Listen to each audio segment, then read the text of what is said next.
পুজো বাড়িতে গেছিলাম এই শাড়িটা পরে। আচ্ছা, এখানে চলছে হচ্ছে এখন যজ্ঞ।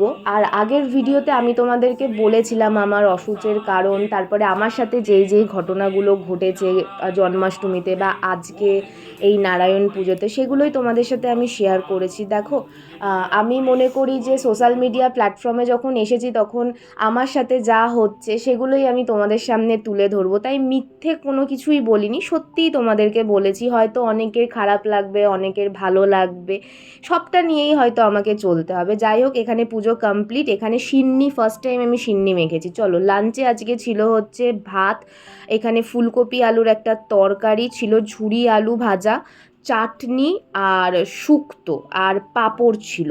অদ্ভুতভাবে ডালটা ভীষণ বাজে হয়ে গেছিলো, মানে পুরো পাতলা জলের ওপর কিছু সবজি দিয়ে দিয়েছিল। শুক্তোটা মোটামুটি ছিল, ফুলকপিটাও মোটামুটি ছিল, ওই চলার মতন চলে যায়।